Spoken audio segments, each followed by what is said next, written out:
the second last day of JLF, and it's a wonderful feeling, sir. So this time it's hybrid, and this is the first hybrid edition. So tell us about it, sir. How did the conceptualization was put into place? You know, the interesting thing in 2020 when the lockdown happened, 23rd March, pretty quickly on the 4th of April, we pivoted online. Yes. Not necessarily knowing that anybody was watching, but we were very clear that even as every gated community or village or condominium started closing down or shutting down, right, we knew that it was important to have the free flow of knowledge and information so that any development on COVID was sort of communicated across the world. Right. And it was only after the first 6 weeks when the numbers started coming in terms of people who were watching, did we realize that, wow, we were building this whole new community. And by the time we came to the 2021 Jaipur Literature Festival in January, which was entirely digital, we had 26.7 million people who were watching it. And that really was incredible because when we were doing it physically, the last physical one was in 2020. Yes. Our majority audience, as you know, about 50% comes from Jaipur, Rajasthan, and then Delhi, Gurgaon, Bombay, a little bit in Bangalore, etc. Now it's completely changed. So digitally, our maximum audiences outside of Delhi, Gurgaon, and Bombay come from the east. And then they come from all of these small cities of Aurangabad and Cuttack and Kanpur and Puri and Pune and so on and so forth.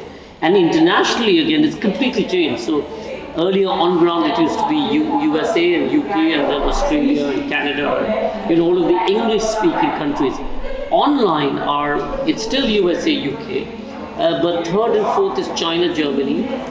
Fifth is Indonesia. Sixth is Uzbekistan.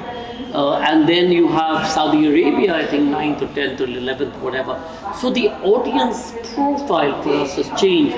But what it's also done is just completely grown for us our relationship with our audiences across the world, which has been amazing. So when we looked at 2022, as you know, we were supposed to do the festival in January, and then of course Omicron struck. So we thought, okay, let's do everything online because we had this huge digital piece. And then we had all of these requests from folks on ground in Jaipur, hotels, businesses, restaurants who were dependent on the festival. And they said, listen, our ecosystem has been destroyed. Please, please, please do this, on the ground. Which is the reason we said, okay, let's do it on the ground, but also online. So it's a 10-day festival which has been online as well as 5 days on the ground. So why did you shift from Diggy Palace to Clark Samir? I think that's one question everyone's asking. Yeah, this has been in the works for a while, 2 or 3 years. The government and many agencies have been saying it's problematic in Diggy. We've outgrown the space. There are large, voluminous numbers of people. So we had agreed with government to move to Clarks 2 years ago.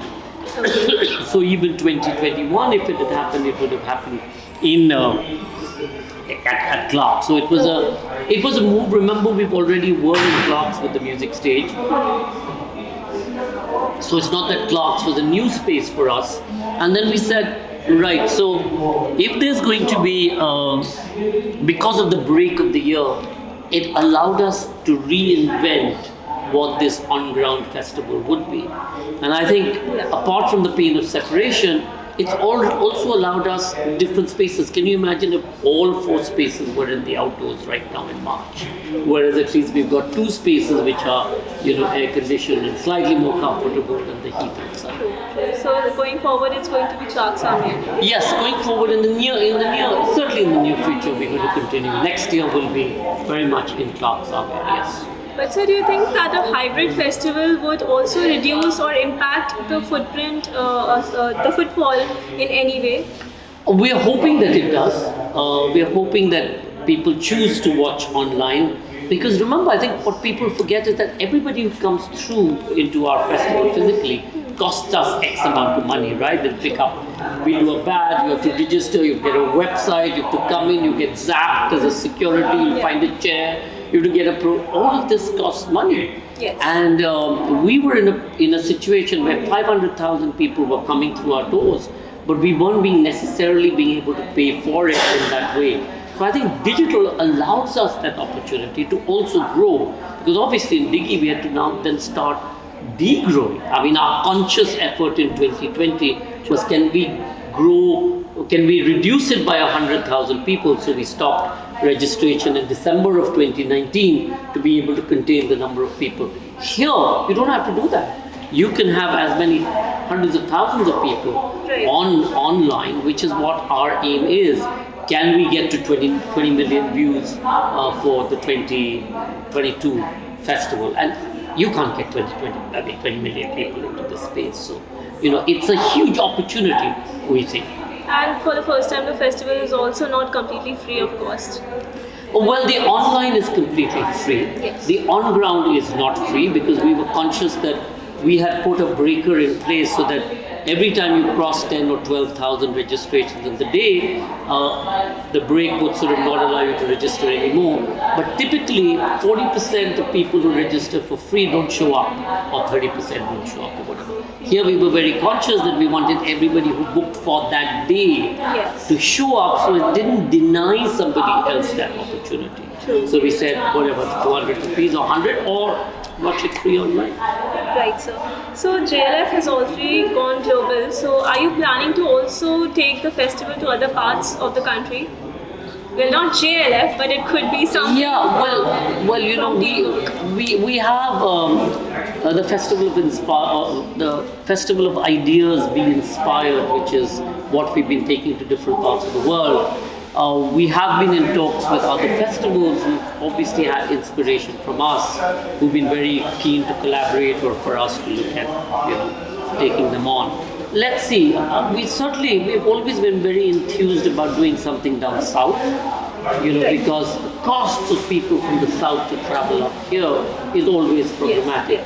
So that's something that one has always been very enthusiastic about, but I think the jury is out as to how that will happen. In fact, yesterday I was writing about how there are a lot of literary festivals happening in India. There's Kumaon, there's Bangalore Literature Festival. There's 176 festivals in India now. So that's a great thing, and Jaipur being the biggest, so I think you could bring them all under your umbrella. It's because that's not something we want to do. We believe that every local festival must find its own unique opportunity. And when people started copying Jaipur and everybody said, I said, but this is what we want. We want every city, every town in India to have a literature festival which provides a platform for those writers, for local writing. True.